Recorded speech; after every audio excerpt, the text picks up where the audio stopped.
2024 में लोकसभा चुनाव और ऐसे में सभी पार्टियां लगातार पुरजोर तरीके से तैयारियों में जुटी हुई हैं और युवा कांग्रेस का लगातार 2 दिनों से मीटिंग चल रहा है। कांग्रेस कार्यालय रायपुर में हमारे साथ आकाश शर्मा जी मौजूद हैं, यूथ कांग्रेस के अध्यक्ष हैं। वह किस तरीके से देख रहे हैं, क्या कुछ रणनीतियां आने वाले चुनाव में? प्रदेश यूथ कांग्रेस जो है आने वाले लोकसभा चुनाव के लिए बहुत ही गंभीरता से तैयारी कर रही है। 3 महीने के अंदर लोकसभा के चुनाव जो होने हैं, यूथ कांग्रेस की बड़ी भूमिका रहने वाली है। हम सब अपने संगठन के लोगों से पिछले 2 दिन से कल सुबह 10 बजे से लेके शाम रात 8 बजे तक एक एक अधिकारियों से 1-to-1 बात कर रहे हैं। विधानसभा चुनाव के हार कारण को नोट कर रहे हैं। लोकसभा चुनाव में क्या रोड मैप होना चाहिए, उनकी विधानसभा में, उनके ब्लॉक में, उनके बूथ में क्या रणनीति होनी चाहिए, सब बूथों पे हम चर्चा किए हैं और सब रणनीति निकाले हैं। इसी मुद्दे पे सब चल रहा है। आज कल पदाधिकारियों को बुलाया गया था। आज नए लोग जो आज हमारे पास आज यूथ कांग्रेस पार्टी की हार हुई 1 महीना नहीं हुआ है, लेकिन बड़ी फौज यूथ कांग्रेस की आनी चाहती है, जो यूथ कांग्रेस में जुड़ना चाहती है। शर्मा और जी, जैसे जो हार का मंथन जब आप कर रहे हैं, क्योंकि बूथ स्तर पर जो है युवा कांग्रेस के कार्यकर्ता तैनात थे, फिर कहाँ चूक हुई और किस तरीके की बात सामने आ रही है? निश्चित रूप से बहुत सारी लगता है मुझे कि भारतीय जनता पार्टी का जो ये महतारी वंदन योजना है, बहुत सारी चीज़ें जो झूठ बोलते हैं, परोसते हैं, वो झूठ को परोसने में वो सफल हुए हैं। हम अपनी सरकार की योजनाओं को कहीं तक जो लगता है नीचे स्तर नहीं लिया पाया, उसका एक कारण आया है।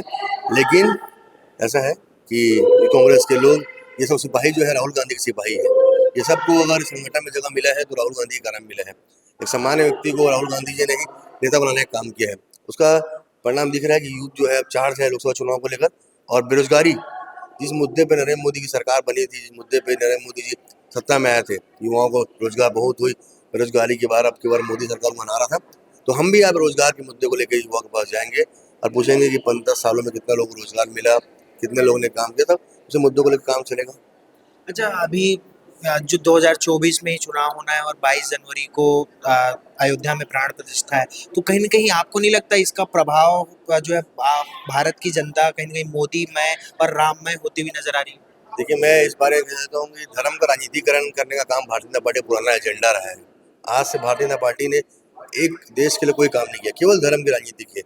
और राम मंदिर जो है सबकी आस्था का केंद्र है। मैं भी जितने लोग यहाँ पर बैठे हैं, आप, मैं, सारे लोग राम मंदिर, मतलब राम मंदिर के नाम पे वोट नहीं मांगते हम लोग। और देश जानता है, न्यायालय के प्रक्रिया के तहत राम मंदिर बना है, इसका हमको स्वागत करते हैं। बस हम 22 तारीख खुद हम जश्न मनाएंगे। सारे कांग्रेस पदाधिकारी अपने अपने ब्लॉक स्तर में मुझे बता रहे थे कि हम ये तैयारी कर रहे हैं, वो तैयारी कर। तो राम बीजेपी के नहीं है, राम सबके हैं। और हम करुणामय राम को मानते हैं, हम दया के नाम को मानते हैं। राम सबके हैं, राम सऊदी के भी हैं, राम हमारे भी हैं, राम आपके भी हैं, राम सबके हैं। तो बीजेपी का राजनीति एजेंडा चलेगा नहीं। मुद्दा वही है कि युवाओं को रोजगार मिला कि नहीं मिला। राम भगवान तो सबके आस्था करेंगे, लेकिन मुद्दा ये है कि युवाओं को रोजगार मिला कि नहीं मिला। कोरोना में 2 करोड़ युवाओं को रोजगार कैसे छिन गए, कितने लोगों को आपने नौकरी दिया, क्या महंगाई कम हुई, क्या, ये सारे मुद्दे जो है, इन मुद्दों को हटाने के सब काम किया जा रहा है। लेकिन मुद्दे को हम हटने नहीं देंगे और आम जनता का ये मुद्दों को लेकर जाएंगे। अच्छा, मेरा आखिरी सवाल है, 2024 में लोकसभा चुनाव में क्या रणनीतियाँ हैं यूथ कांग्रेस की? हमारी सबसे बड़ी रणनीति ये है कि हम अपने ब्लॉक लेवल के, बूथ लेवल कार्यकर्ताओं से हम संवाद कर पाएँ और उनसे चर्चा कर पाएँ, तो हम उसमें सफल हुए हैं। और हम चाहते हैं कि हमारा जो एजेंडा है रोजगार, उस रोजगार के एजेंडा को लेकर हम जो न्यूट्रल यूथ है, जो आम यूथ है, उसके पास पहुंच पाएँ, उन्हें उन्हें और एहसास दिला पाएँ कि आप लोगों के साथ ठगी हुई है। रोजगार का मुद्दा बड़ा मुद्दा है, उसी मुद्दे को लेकर हम युवाओं के बीच जाएंगे। हमारे साथ मौजूद थे आकाश शर्मा जी, जिनका कहना है कि हम मीटिंग में नई बातें जो है खुद निकल कर सामने आ रही हैं। अब ये देखने वाली बात होगी कि इसका कितना प्रभाव जो है 2024 के लोकसभा चुनाव में कांग्रेस को देखने को मिलेगा। फिलहाल के लिए इतना ही। मेरे सहयोगी अभिषेक दास के साथ प्रियांशु कश्यप, वोकल टीवी रायपुर।